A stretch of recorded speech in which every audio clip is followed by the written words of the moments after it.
Stop what you're doing, right now. I'm not playing with you. Put the phone down, turn the volume up, because what I'm about to tell you, I debated whether to tell you at all. Music cuts completely. Dead silence. You think you know who Mr. G is.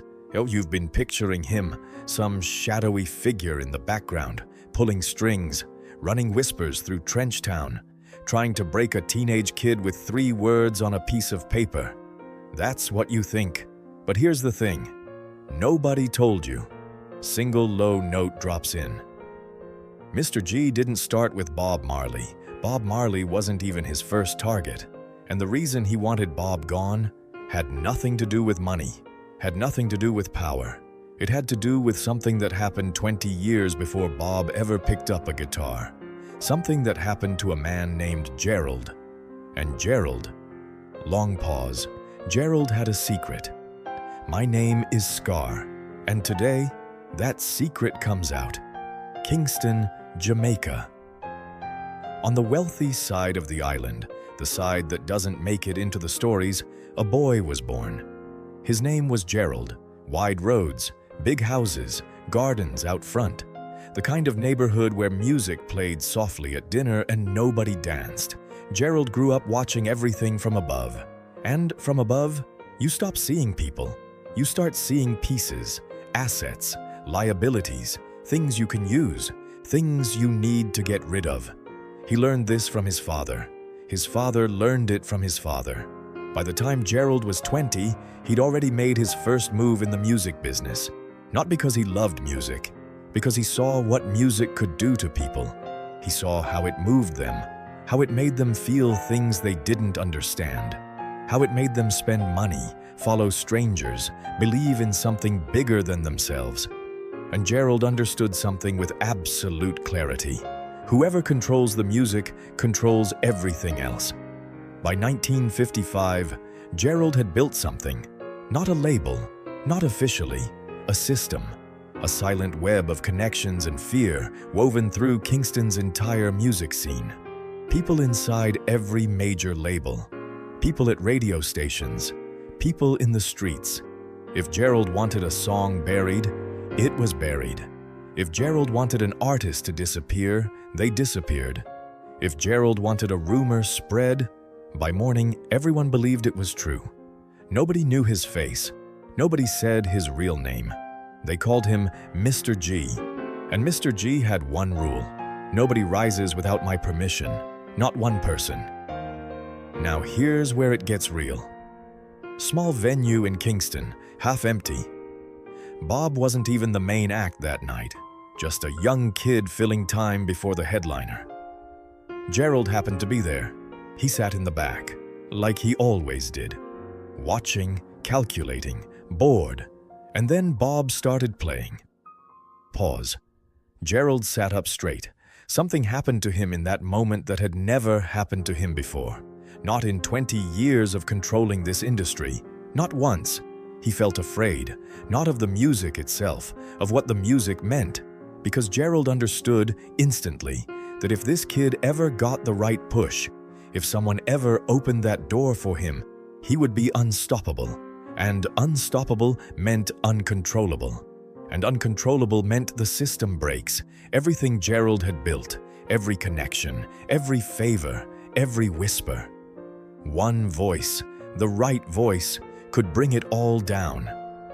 So Gerald made a decision that night. Find that door and make sure it never open. You already know about the note. 3 words, pencil on paper, handed to an 18-year-old kid on his way out of an audition. No voice, no future, waste of time. That was Gerald's first move, but Gerald knew a note only works if the person believes it. And Bob didn't believe it.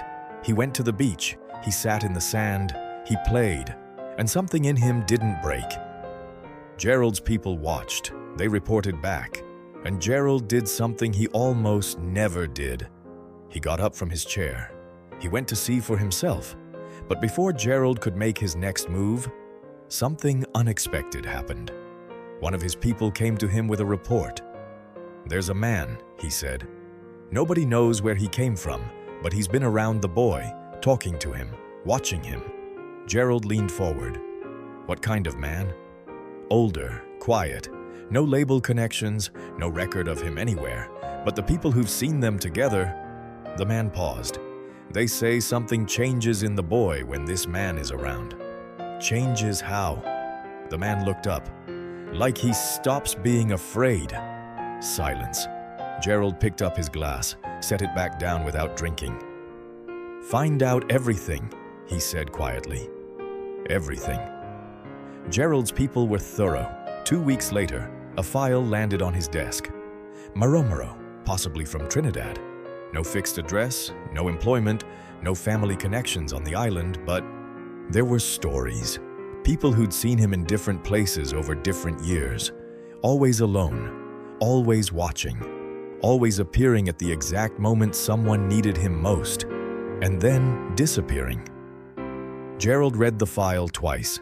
Then he read it a third time, and something in the back of his mind started pulling at him. Trinidad. He'd heard that word before, in connection with music, in connection with someone he'd tried to forget. He opened his desk drawer, pulled out an old folder, yellowed at the edges, and his hands went still. Scar's voice drops lower. Now I need to tell you something that changes the entire shape of this story. Oh, Gerald knew Elias, not as a fan, not as an admirer. Gerald had tried to buy Elias in 1954. Elias was the best calypso guitarist in Trinidad.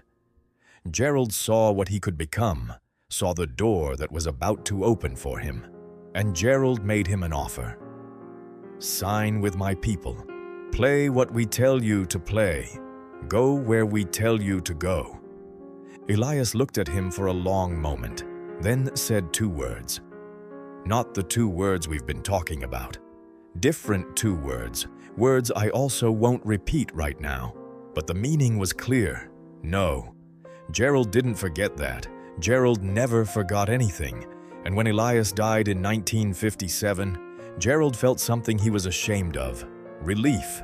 The voice that could have broken his system was gone. Or so he thought. Gerald stared at the folder in his hands.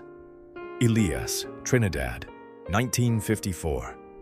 And now, a mysterious man from Trinidad appearing in Kingston 9 years later, right next to the one person Gerald feared most since Elias. This wasn't a coincidence. This was a continuation. Someone had made a promise. Someone had been searching. Someone had found exactly what they were looking for. And Gerald understood, if Maromero was the one who'd made that promise, then Bob Marley wasn't just a threat anymore. Bob Marley was Elias's answer.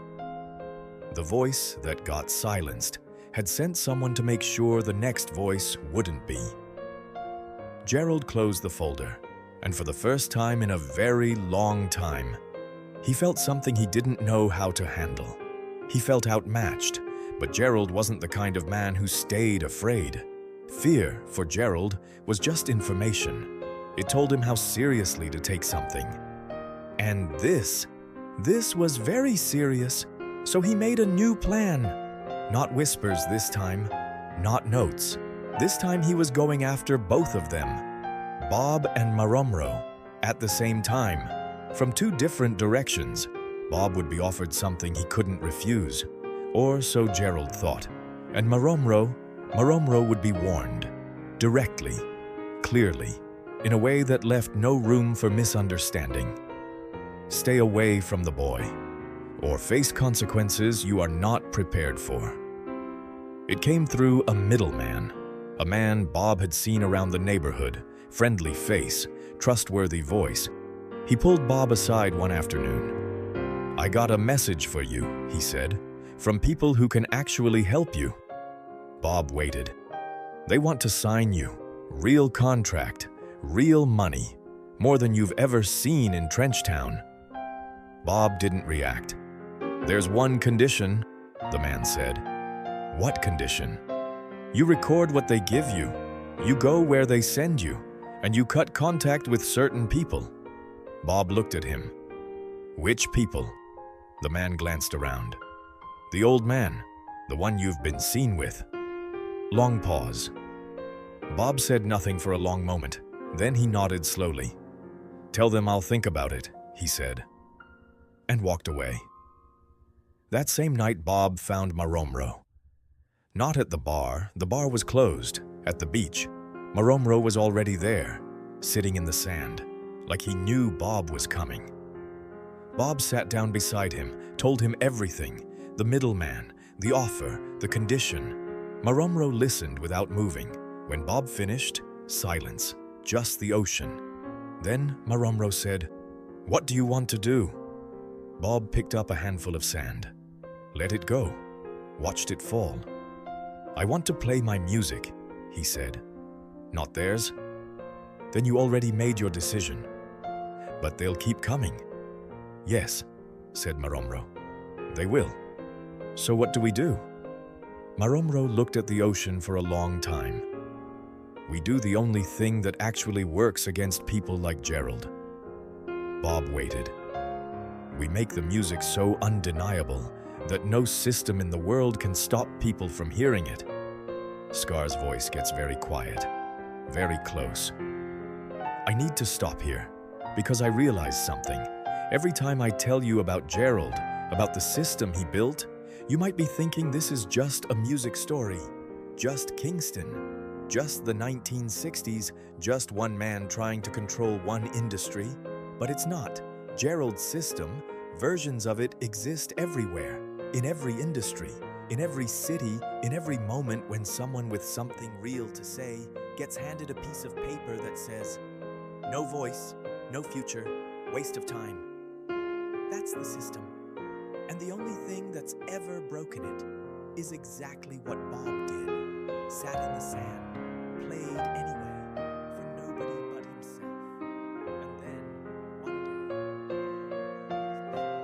day... That's the system. And the only thing that's ever broken it is exactly what Bob did. Sat in the sand, played anyway, for nobody but himself. And then, one day, the whole world was listening." Scar's voice steadies, powerful and calm. Gerald made a plan to stop both of them. But here's what Gerald never understood.